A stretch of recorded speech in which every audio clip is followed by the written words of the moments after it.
happened both at the same time. Yeah, both the same time it happened. Yeah, somebody told me it should not happen. Yeah. Last year I was there actually. Yeah, I remember. Yeah, got it. Yeah. Great. So it was 2 days or 1 day? It was 3 days basically. Oh. 2.5 days basically. Friday, Saturday, and up to Sunday. Okay. What about here, Karnataka? Same. 3 days. Yes. There was I'm sorry? OASISCon meeting coming here. Sorry? One OASISCon meeting is happening in May. The OASISCon 2DCon. That is 20 years of OASISCon. It's happening in Calicut here this time. Calicut this time, is it? Okay. Yeah. Oh, that's nice. So Calicut recently had SysCon also same. No, sorry, that was in Cochin. Okay, yeah. SysCon happened in Cochin, la. Yeah. Dr. Sivin, hello. Yeah. Dr. Sivin, yes, we are live. We can start, I think. Yes. So, who is going to talk? Dr. Raghavendra is going to talk first. Hello, no, Dr. Raghavendra. You start it, sir. Please start. Yeah. Good evening, everybody, and welcome to the IAS monthly meet of this month. So today we have good speakers. Dr. Raghavendra Kembavi. He's going to talk on for 10 minutes. He's having a case presentation, right? Yeah, I'll just give a small introduction of Dr. Raghavendra, okay? So, all of you who don't know Raghavendra, Dr. Raghavendra is currently a consultant of arthroscopy at KYC Hospital, Mysore. He did his super special MS from JIPMER and fellowship on multiple centers all over the world, Germany, Italy, and SICOT fellowship in hip and knee surgery. So, and fellowship in hip and knee, hip arthroscopy and sports medicine from a good center in India. So, without much delay, I think we can go on to the case presentation by Dr. Raghavendra. Okay. Yeah. Good evening, everyone. So, shall I share my screen now? Yeah.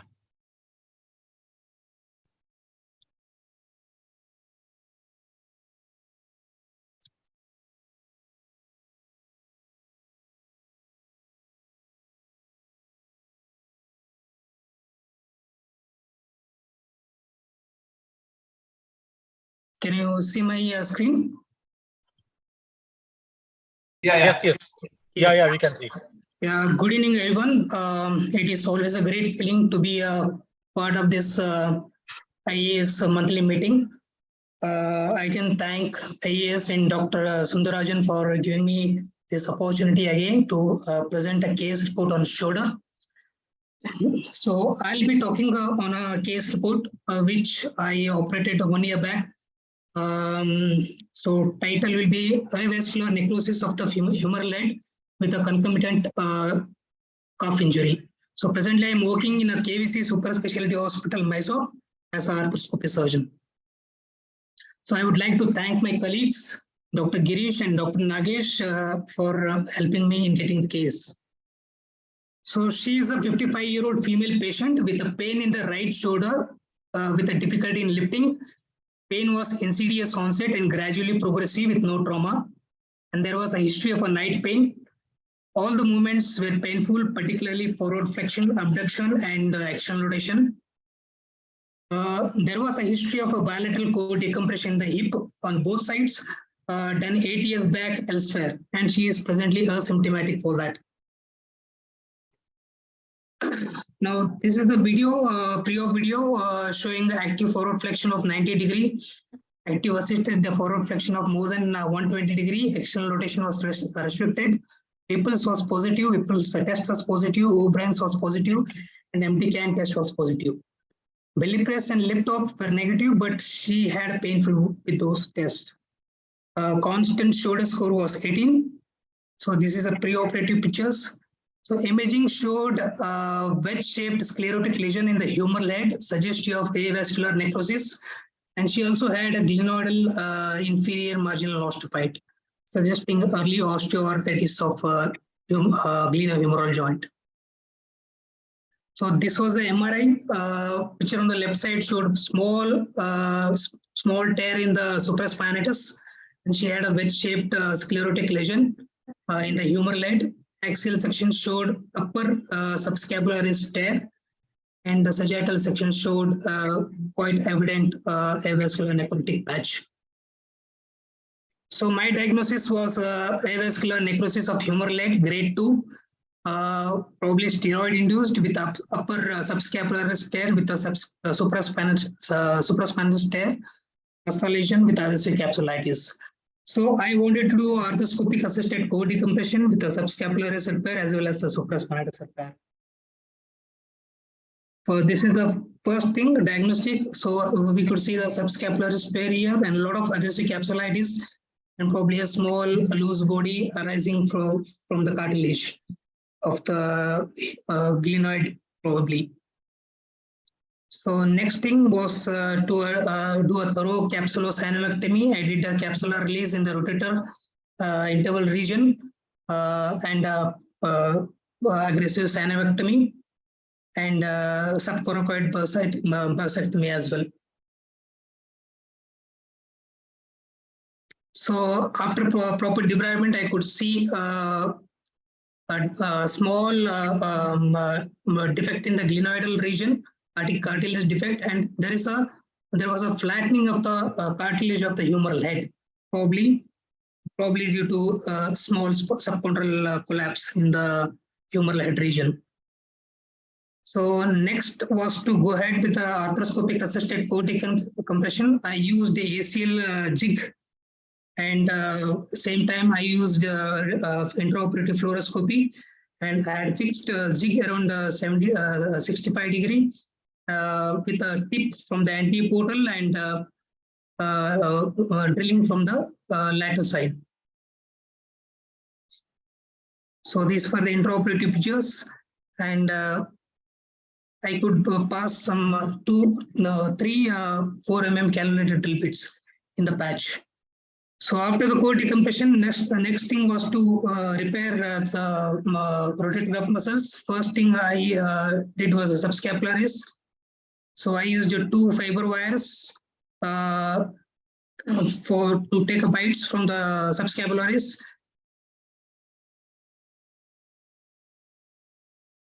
Sorry.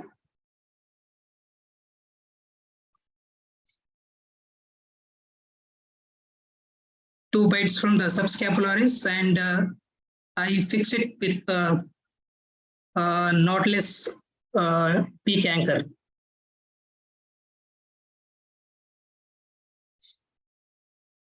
So after this is a picture, intraoperative picture after the subscapularis repair.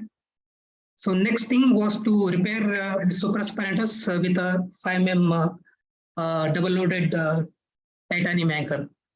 Post-operative, just like what we follow for the buff. So the same rehabilitation protocol I had followed up, and 6 weeks sling I had put. And in addition to that, I had started on a tablet lenvatinib 80 mg once a week for 8 months. So this is a clinical video 1 year after the surgery. So she was completely asymptomatic. All the night pain had gone. Movements were nearly full. External rotation were pain-free, as well as internal rotations. And she was a happy patient. So this is a post-operative radiograph after 1 year. And 1 year follow-up showed picture on the left side, well-healed supraspinatus with anchor. And the axial section showed definite decrease in the size of the sclerotic lesion, with corresponding to same section which I had taken pre-operatively. And with the peak anchor, we could see the lesions signals. And the sagittal section showed decrease in the size of the lesion with the increase in the hyperintensity, probably due to revascularization. Discussion: traumatic avascular necrosis humeral head is the most frequent location after the femoral head.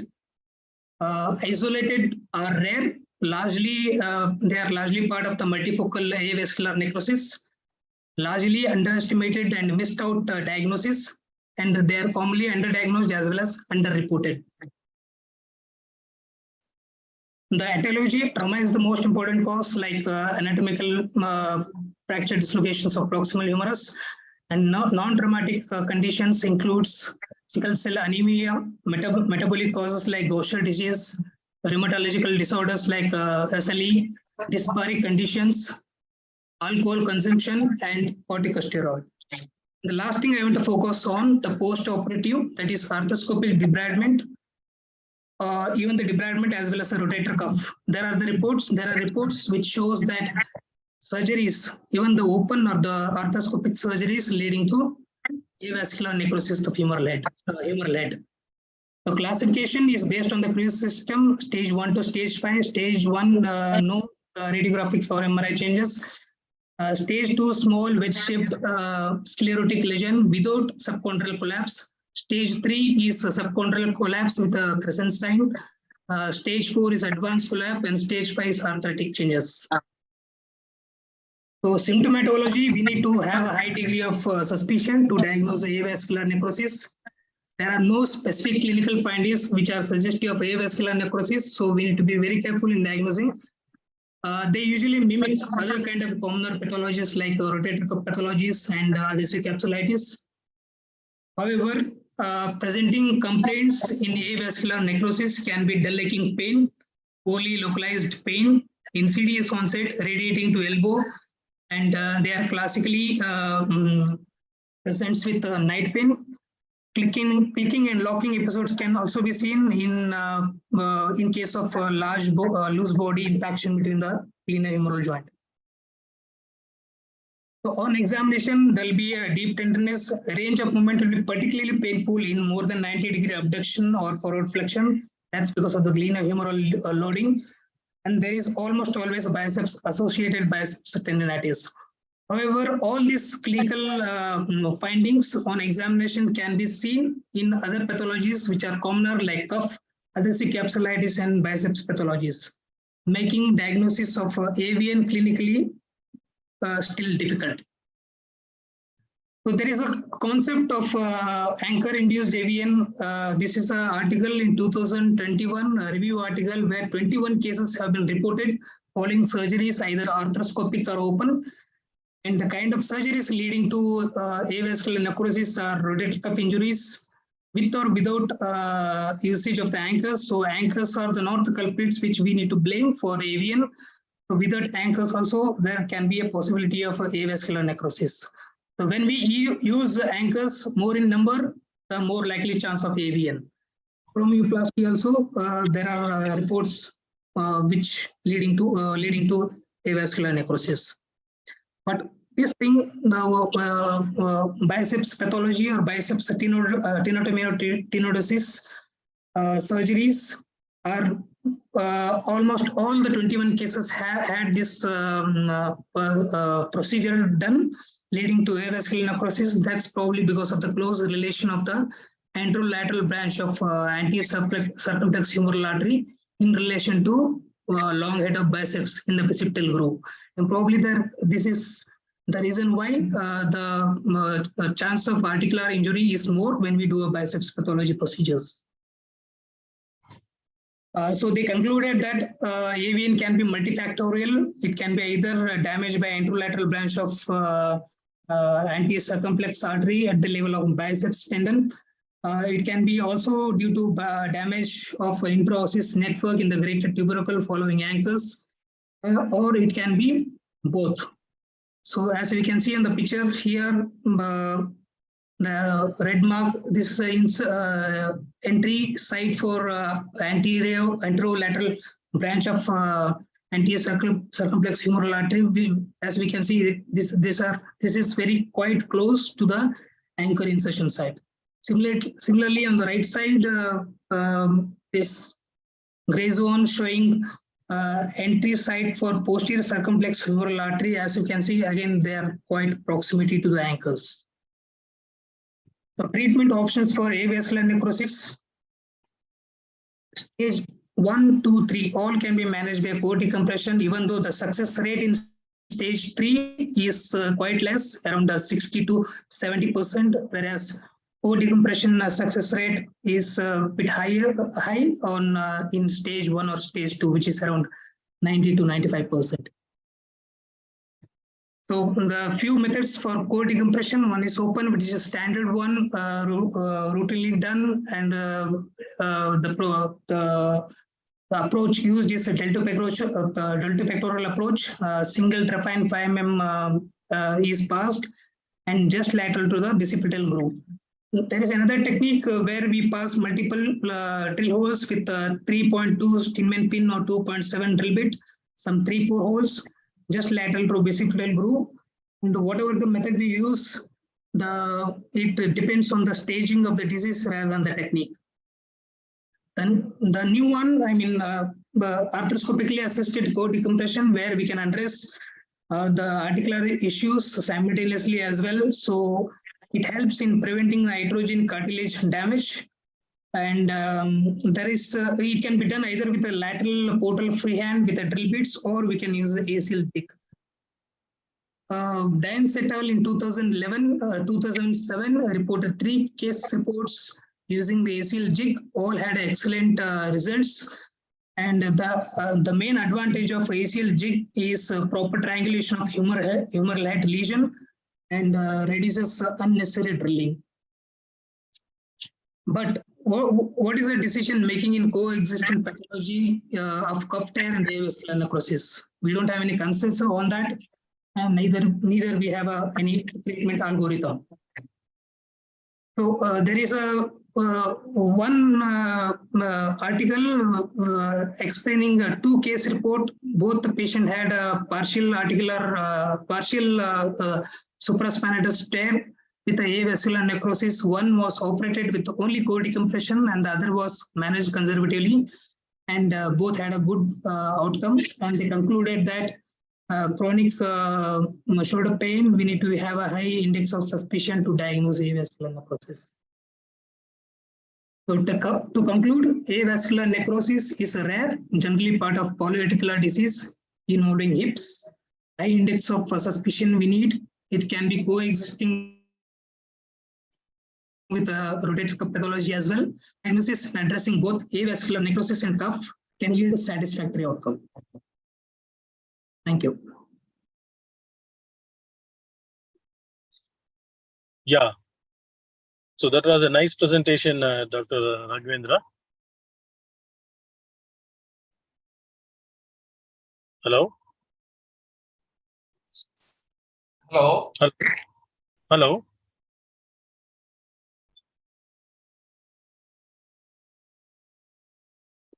Dr. Raghavendra? Dr. Raghavendra? I think Some connection went off. Sorry. Yeah, my connection went off. Sorry. Yes. Yeah, that was a nice presentation, Dr. Raghavendra. So, which is one of the rare cases which we see, especially in the depth of humerus. Okay. So, is it the first case you have come across, or have you seen this in the case before that? No, the first one. The first one. So, what made you think that they should go for think about the avian? Is it MRI was clearly diagnosing as an avian? Yeah, to be frank, in the first place, I did not diagnose that. I was just focusing on the cuff. But when I had a second look on the MRI, there was a clear patch on the humeral head. So I thought of, and moreover, retrospectively, when I took the history, she had a bilateral hip co-decompression around 8 years back. And that was quite confirmatory for me to diagnose humeral head avian. What's the primary cause in this case? Is it steroid induced? Steroid induced, yes. Steroid induced. She's on treatment for something? She had put it on, no medical treatment. She was given steroids for painkillers, as a painkillers by local. Painkiller. Okay. Yeah, she had taken almost a year, sir. Okay. And you said, you have used the ACL jig. So when you have used the ACL jig, you have used only the breathe pin, or you have got, used any other reamers extra, cannulated reamers? I used just a 4 mm cannula drill bit. 4 mm cannulated drill bits. Okay. Yes. How many you have drilled it? I made 3, sir. 3. 3. Okay. Nice. Yeah, Sanjay sir has joined. Good evening, sir. This is Dr. Stephen. Hi, good evening. Good evening. Can you hear me? Yeah, sir. Sir, good evening, Dr. Jagdish here, sir. Hi, Jagdish. How are you? I'm fine, sir. Thank you. Sir, Great. good evening, sir. Good evening, Nice, sir. nice to see you all young boys in a BOS meeting. Yeah, go ahead. Another thing is this anchor-induced AVN. I'm Yes, sir. hearing for first time. So, anybody has seen that anchor-induced AVN? Can I speak? Yes, sir. Yeah. Yes, sir. Okay, Raghav, nice case, nice presentation. Thank you, sir. But if I am very critical, the supraspinatus and subscapularis repair was probably not required. I would have left it. It is just a degenerative signal in the supra tendon insertion area. That could have been left alone. That surgery was unnecessary, according to me. Regarding core decompression for AVN, debatable. If the patient had a lot of symptoms, yes, you could have done it. That I can concede that you may consider if the pain is persistent. But the cuff repair that you did of subscap upper fibers and the supraspinatus was, I wouldn't have done it. And you would have had the same result at the end of X months had you not done it. So, Can I add? so all the audience who is watching, be careful. That signal that you see on supraspinatus, if you remember the MRI pictures Raghav showed, is not an indication for repair. Okay. And can I add one more, sir? Yes. The pain and stiffness, what the patient might have, it could come completely because of a synovitis. When we saw that in intra-articular pathology, there is a lot of synovitis which was present. I think the synovectomy and the capsular release would have given a much benefit, and the pain relief would have been much more. And in fact, did you do the biceps tenotomy? What is the age of the patient? She is 56. 56. Okay, fine. There's no tenodesis, right? Okay, you can do one, fine. So in that pathology, usually when they've got adhesive capsulitis, lot of synovitis, there will be usually the marrow edema. Isn't it that the marrow edema is thinking about the AVN? Because a lot of people, they confuse with the marrow edema in a very immobilized patients with a lot of synovitis. What do you say, sir, Dr. Sorry, Sanjay, is sir? it for me? Yeah, for you, and yes. Yeah, I had a discussion with my radiologist, sir, and he was insisting that it's a clear-cut avascular problems rather than marrow edema in the humerulate. So it was probably pre-collapse, stage 2, and not marrow edema at that point. I think with MRI, it is easy to differentiate between AVN and marrow edema. As well as the radiologically, also the AVN picture was clear, isn't it? Yes, on the X-ray, it was quite evident. Yeah. Sclerosis was quite evident. Quite evident, yeah. Understand. It's quite evident, right? Yeah. Nice case, good case. Yeah, that's nice. Yeah, next we can call. Yeah. Sanjay sir is already there. We can call. May I? Yeah, sorry, go ahead. Yes, sir. I think we can start on with the expert talk by Sanjay sir. Is that fine? Hello? Yeah. Yes, sir. Allow me to share the screen. Yes, sir. If you stop sharing Raghav's screen. Yeah, Raghav. Sorry.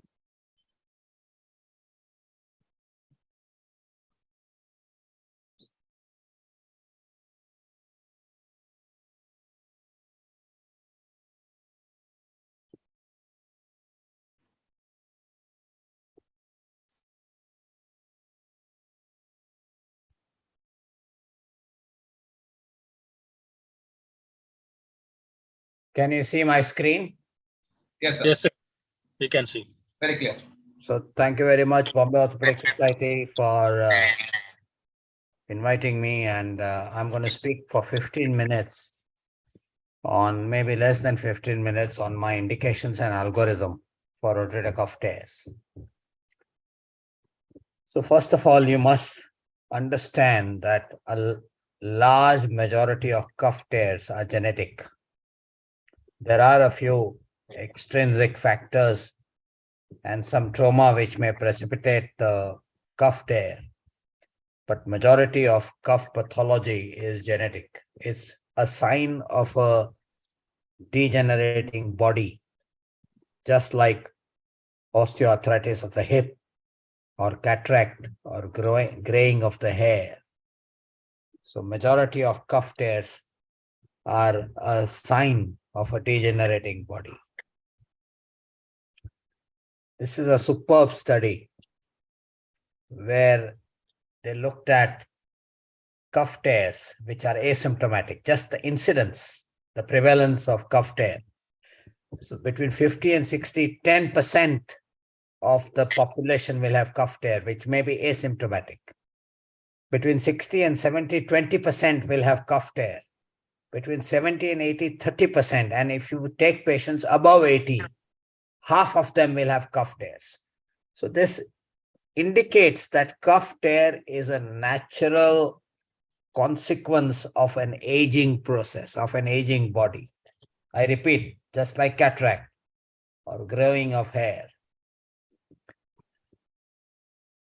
And if you have a cuff tear, Ken Yamaguchi, according to me, is one of the best researchers in orthopedics in the world.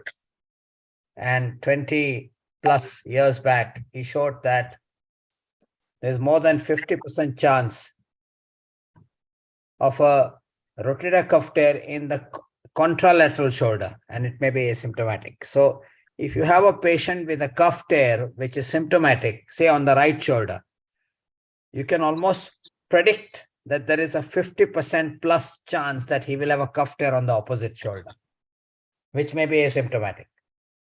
That's fantastic.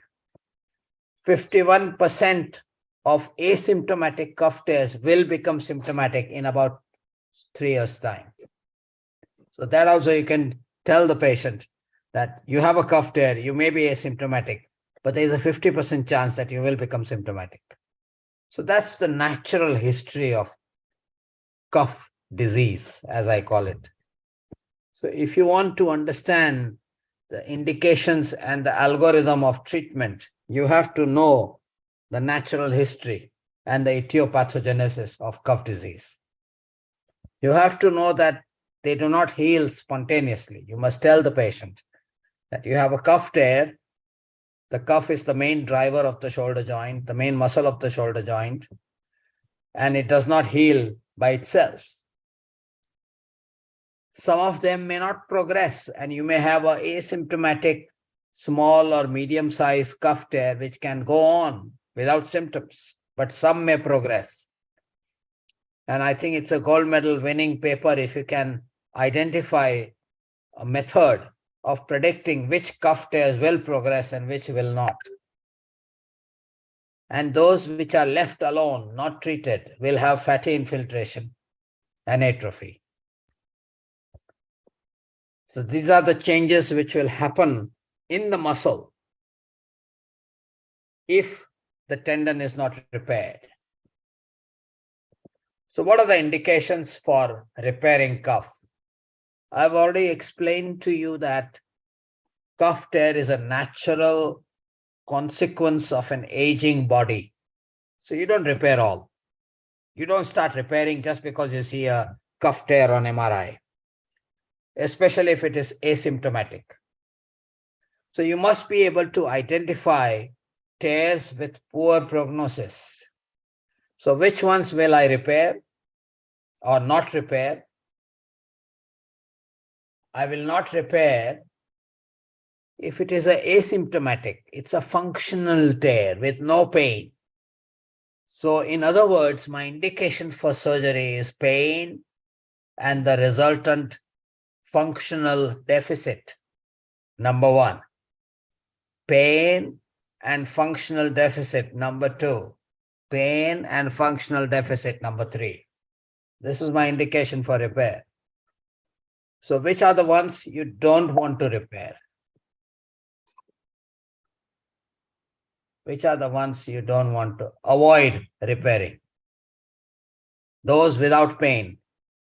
If they have more than 50% of the muscle is fat, and if it is atrophic and retracted way beyond the glenoid margin. So those are the ones you be careful before going in, because you may not be able to repair. But fortunately, these are the ones which are seen in very elderly patients, maybe above 70 or 75, very rarely below 60. So painful cuffs are the one with dysfunction and acute tears. In a relatively active patient, I will repair acute tears. This is an extremely important slide. All you young chaps need to register this, that God has given us 4 internal rotators of the shoulder joint. I want you to go home and identify those 4s, 1, 2, 3, 4. But God has given only 2 external rotators. I don't know why. And that is one of the reasons behind the problems in shoulder surgery. We have only 2 external rotators, the infraspinatus and the teres. As against that, we have 4 internal rotators. And if you cannot externally rotate, it's very disabling. Eating, combing hair, controlling your arm in elevation becomes extremely difficult if you cannot externally rotate.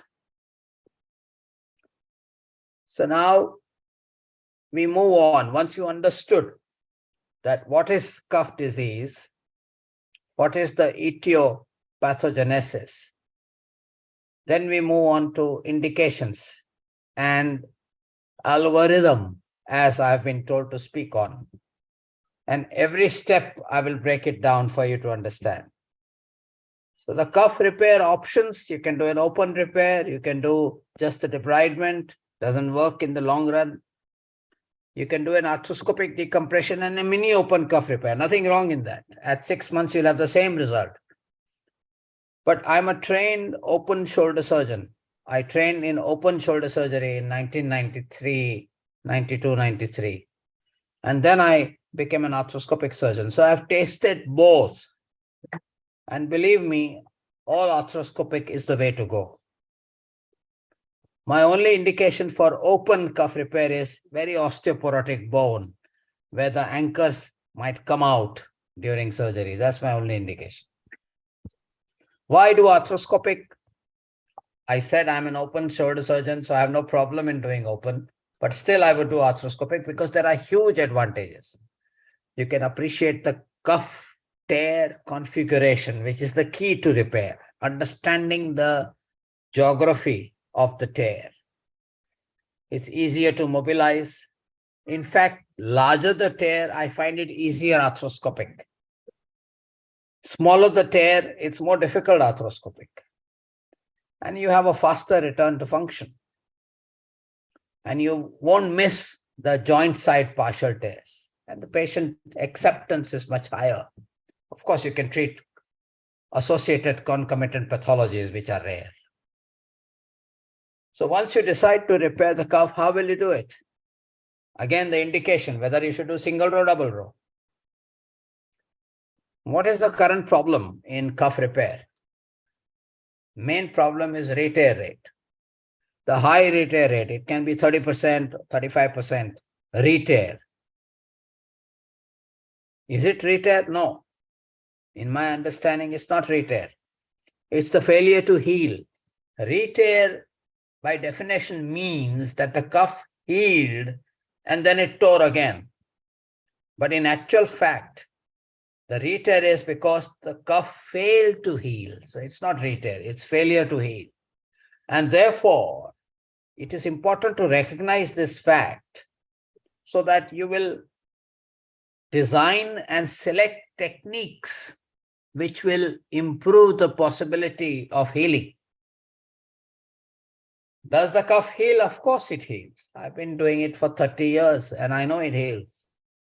If you provide a strong anatomic repair of a good quality cuff, it does heal, no doubt about it. And the credit goes to Alan Curtis, because Alan Curtis showed us that the cuff attachment is not a point attachment. It's a very broad surface area. He showed it to us 15, 16 years ago. Look at this insertion area. It's quite a broad area. So a single row repair will give you a point fixation. It will not give you a broad reattachment surface like it is in normal anatomy. So double row is more anatomic.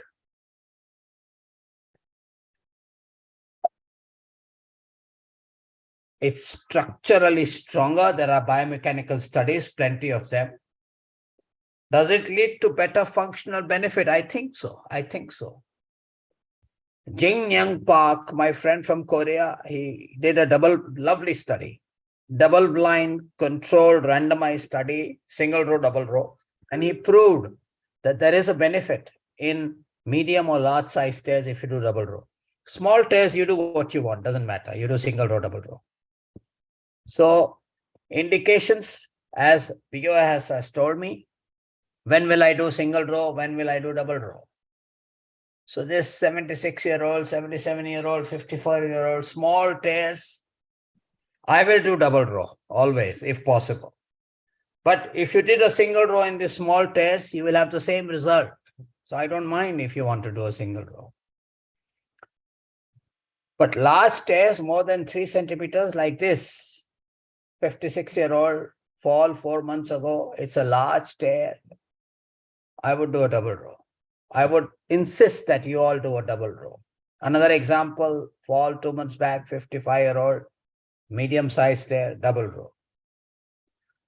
So which double row should you do? Again, decision making. There are many varieties of double row repair. Example 1, this is the fast bridge technique. I won't do that. I like to knot it because it's biomechanical stronger. The medial knots increase the mechanical stability and the load distribution. I would not do a speed bridge technique. I disagree with Steve Burkhardt. I would knot it.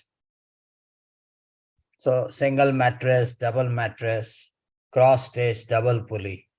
Which one is my technique? My technique is this. You pass 2 anchors on the medial row, tie the knot, and use only one lateral row anchor. We live in India. We are cost conscious.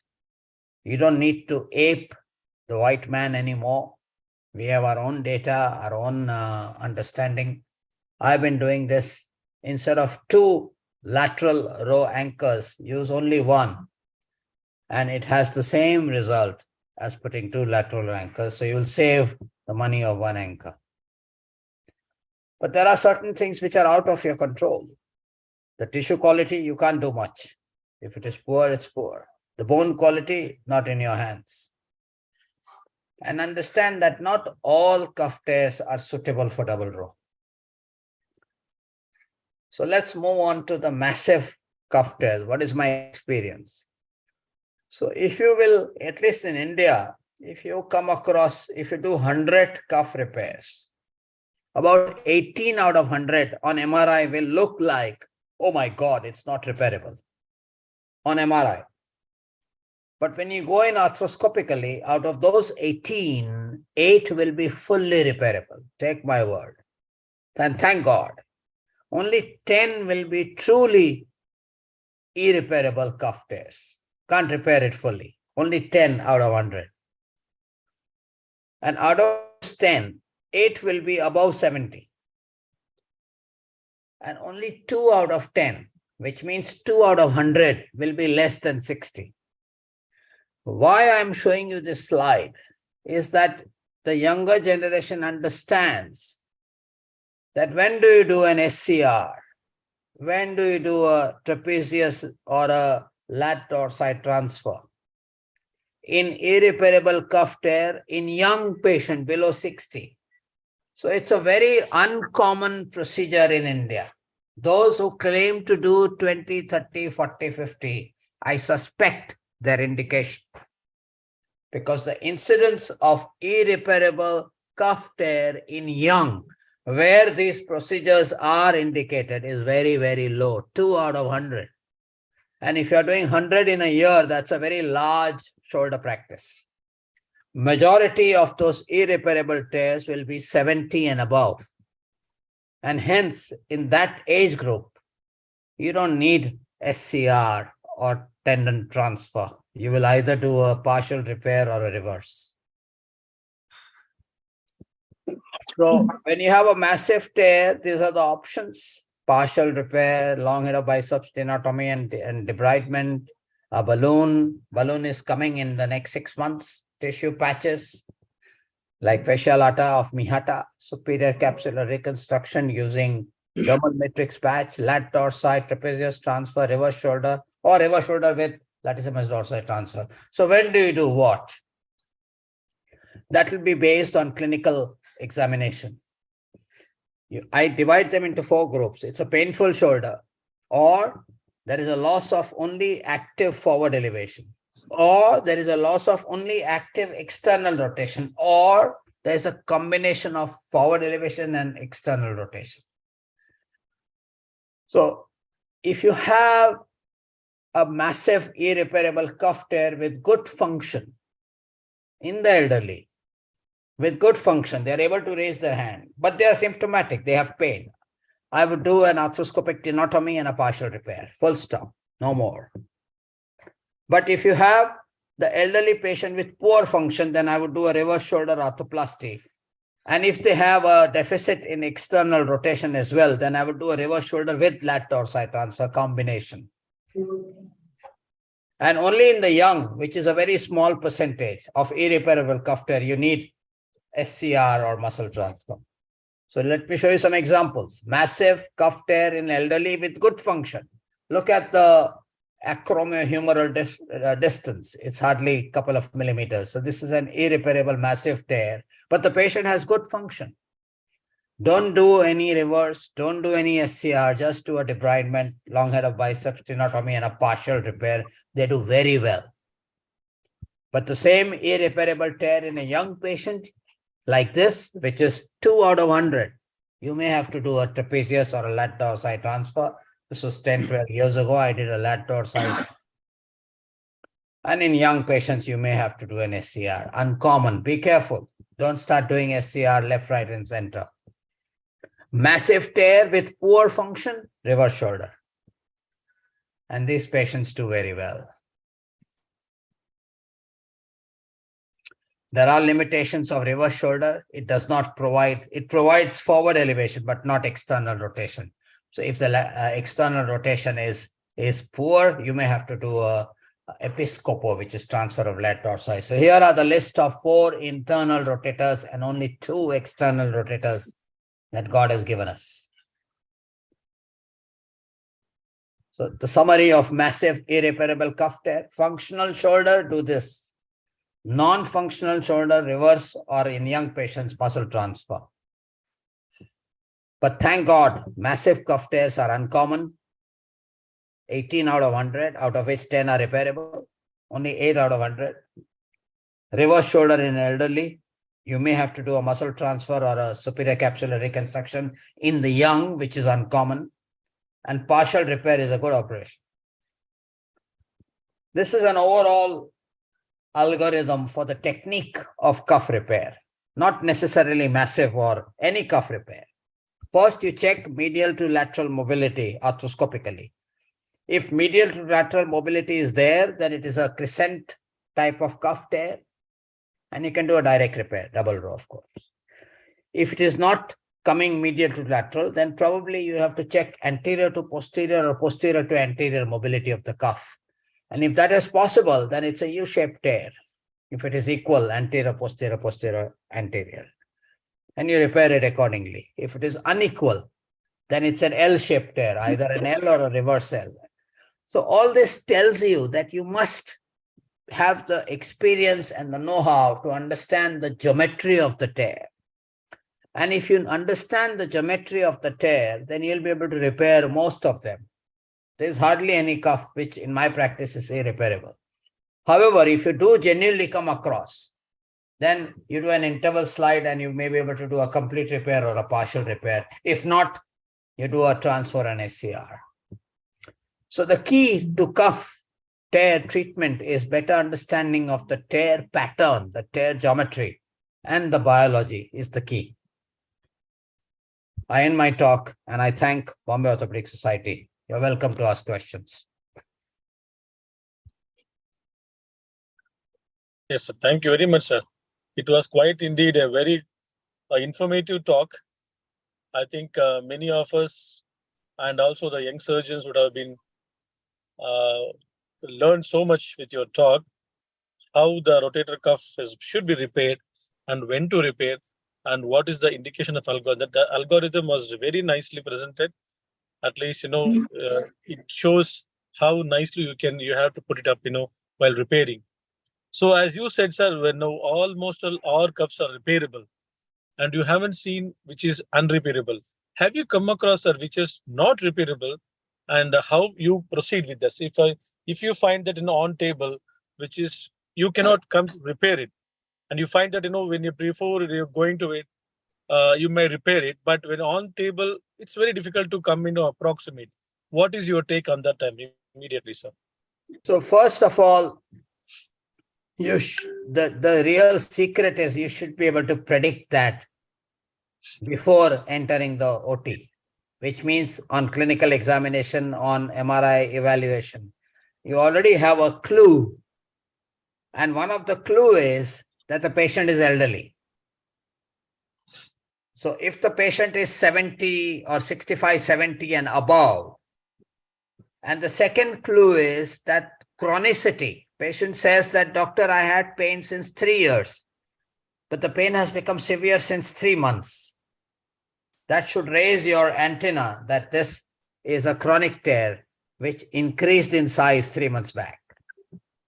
So chronicity and age are the key to tell me that there is a possibility that this cuff is irreparable, and I will corroborate that with the MRI. So before taking him to OT, I already know that there is a possibility that is irreparable.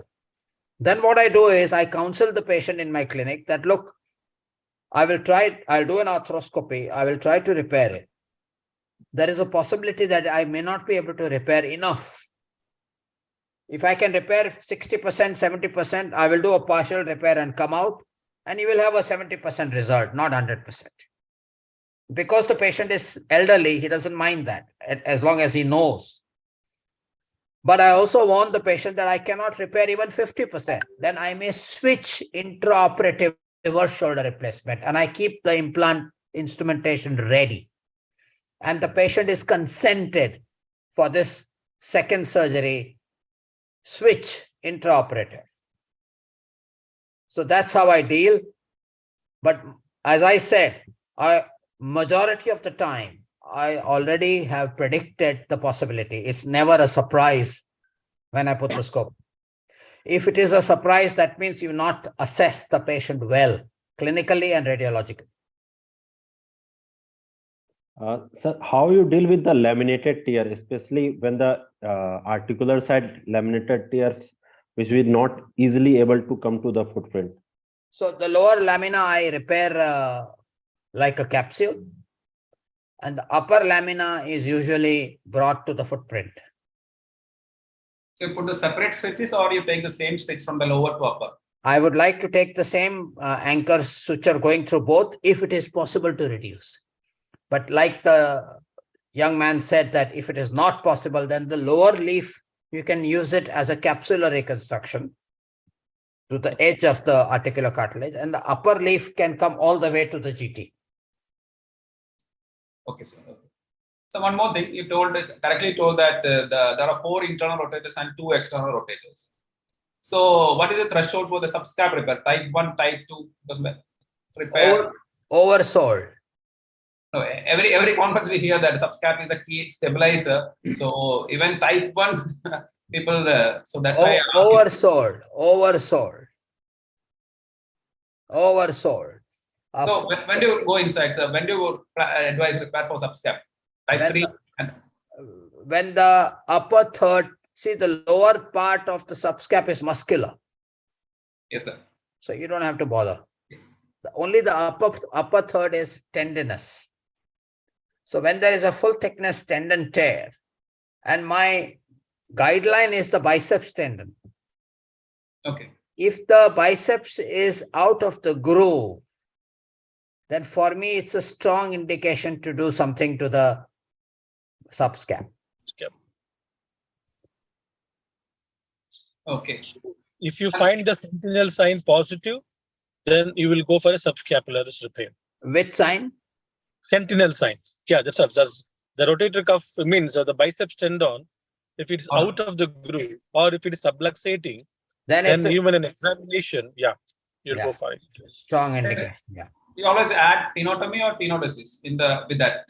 I have published this paper in JSES. There is no role of tenodesis.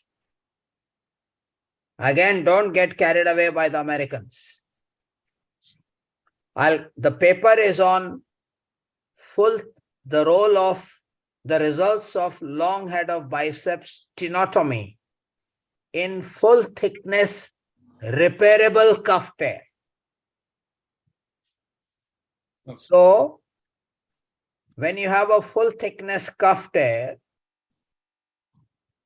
where the biceps needs attention because it is frayed, it's partial tear, it's sublux, whichever it is, pathology is. But the biceps need attention along with a full thickness cuff tear. What is the age of this patient? Usually. Answer. More than 50. Correct. 7 generation. So usually these patients with full thickness cuff tear are more than 50. Why do you want to tenodese this patient? The market forces will want you to tenodese because you will use an anchor. Yeah. So the results are excellent. It's published in Journal of Shoulder and Elbow Surgery. Just do a tenotomy. I've done hundreds of those. Only tenotomy, never tenodesed. Okay.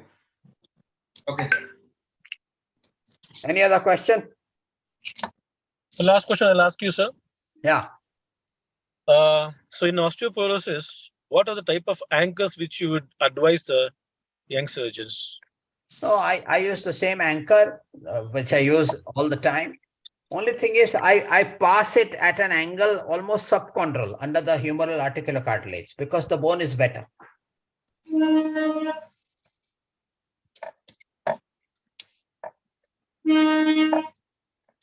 In elderly osteopathic also, it's always double row. All cuffs I do double row. Thank you, sir. That was Thank really you, sir. and highly practical. I must say. It was very useful. Thank you, sir. Thank you. Thank you, everybody. Thank you, Bombay. Thank you, guys. Thank you very much, sir.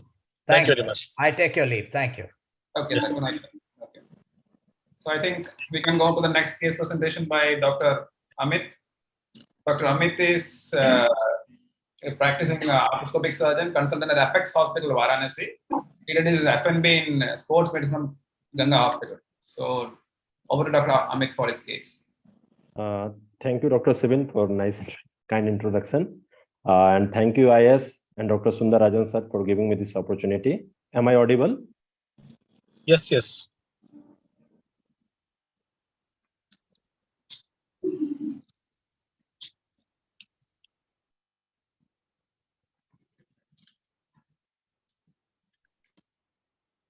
So I'm going to present a case of ACL tear with medial meniscus root tear along with high-grade condyle injury of the medial femoral condyle.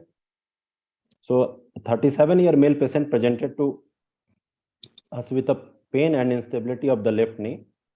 And he had an injury 3 months back while slip off from the stairs.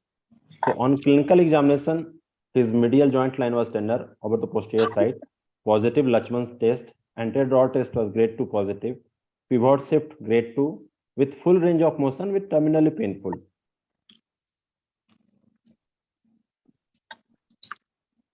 Sorry for the bad X-ray. This is the X-ray which he comes. The MRI show the complete ACL tear from the femoral footprint. There was medial meniscus tear. Moving.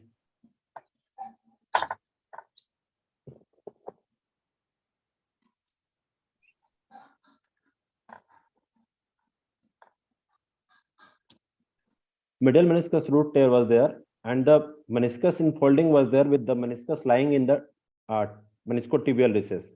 There was grade 4 cartilage lesion over the medial femoral condyle. Like this.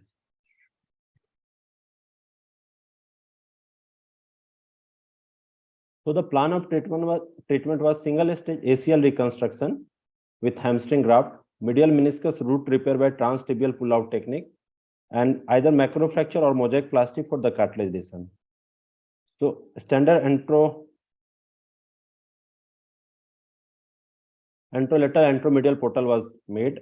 The diagnostic arthroscopy revealed the posterior horn of the medial meniscus root tear was there, and it was lying in the meniscotibial recess. Complete ACL tear from the femoral attachment, and grade 4 ICRS change over the medial femoral condyle of size around 1.5 centimeter by 1.5 centimeter.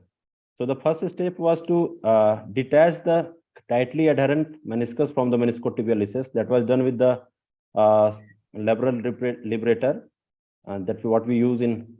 It was just like a glenoid labral preparation, and then after with fiber tape, stitch was taken into the posterior horn of the medial meniscus, and with ACL jig only we made a tunnel with 4.5 mm, and transtibial pull-out technique, medial meniscus root repair was done. Then after a standard transportal technique, ACL reconstruction done with quadruple semi-T graft.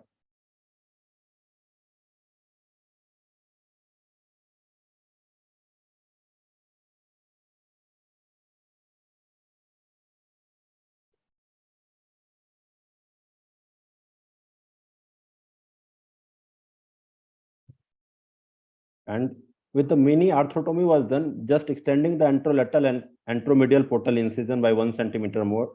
I took the graft from the lateral femoral condyle and of size 6 millimeter dia, and 2 osteochondral plug was inserted over the cartilage defect.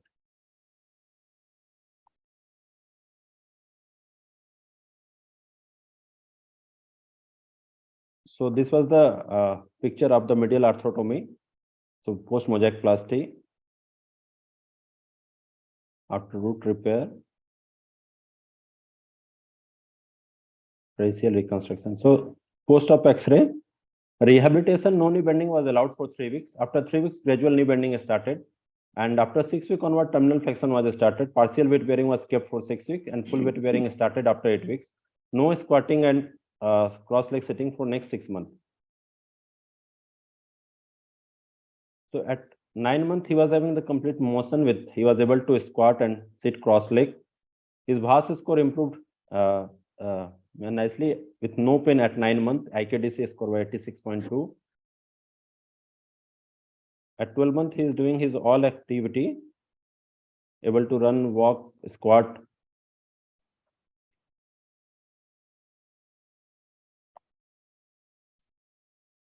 So ACL graft, we took the MRI at 12 months, and what we find that the ACL graft good healing was there. Post-op cartilage healing was great with healing of the medial meniscus root.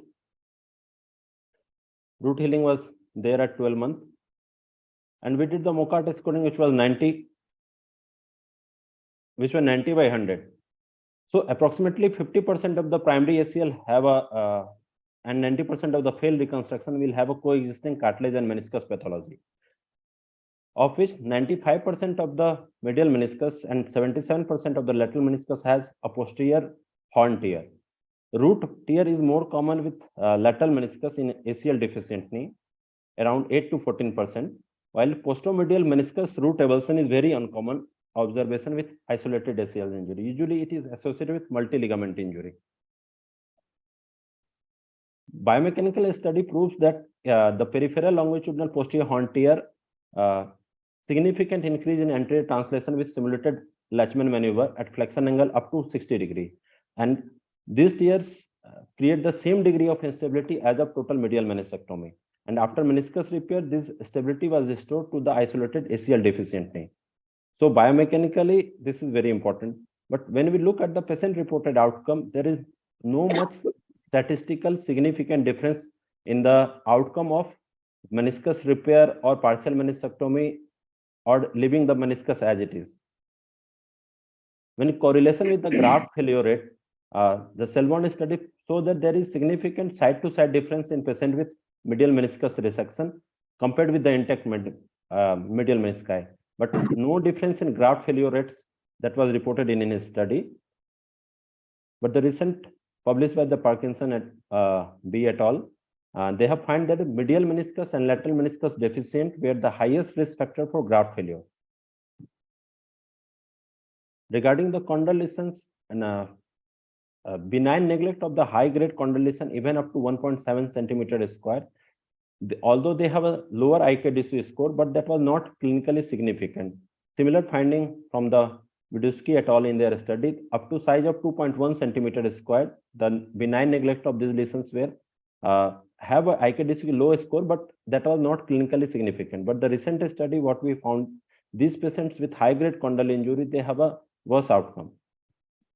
Similarly, the patient-related outcome in these patients, they are not that good, IKDC score. Regarding the treatment method, which to choose, whether OATS, microfracture or debridement, there is clear that superior result with the osteochondral autograft transplantation compared with the microfracture. However, there was no difference between microfracture and debridement was noted. So to conclude, meniscal tears and previous partial meniscectomy have higher association with corresponding compartmental condyle defect in both primary and revision ACL reconstruction. Benign neglect of a stable meniscus tear in association with ACL leads to generally acceptable outcome. However, medial meniscus tear left in situ are associated with high revision rate compared to the lateral meniscus.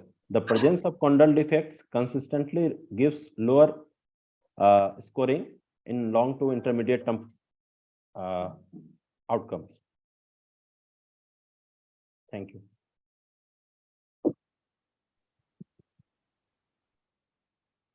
Yeah, thank you, Dr. Amit Jha. It was a wonderful presentation. One of the good cases to present.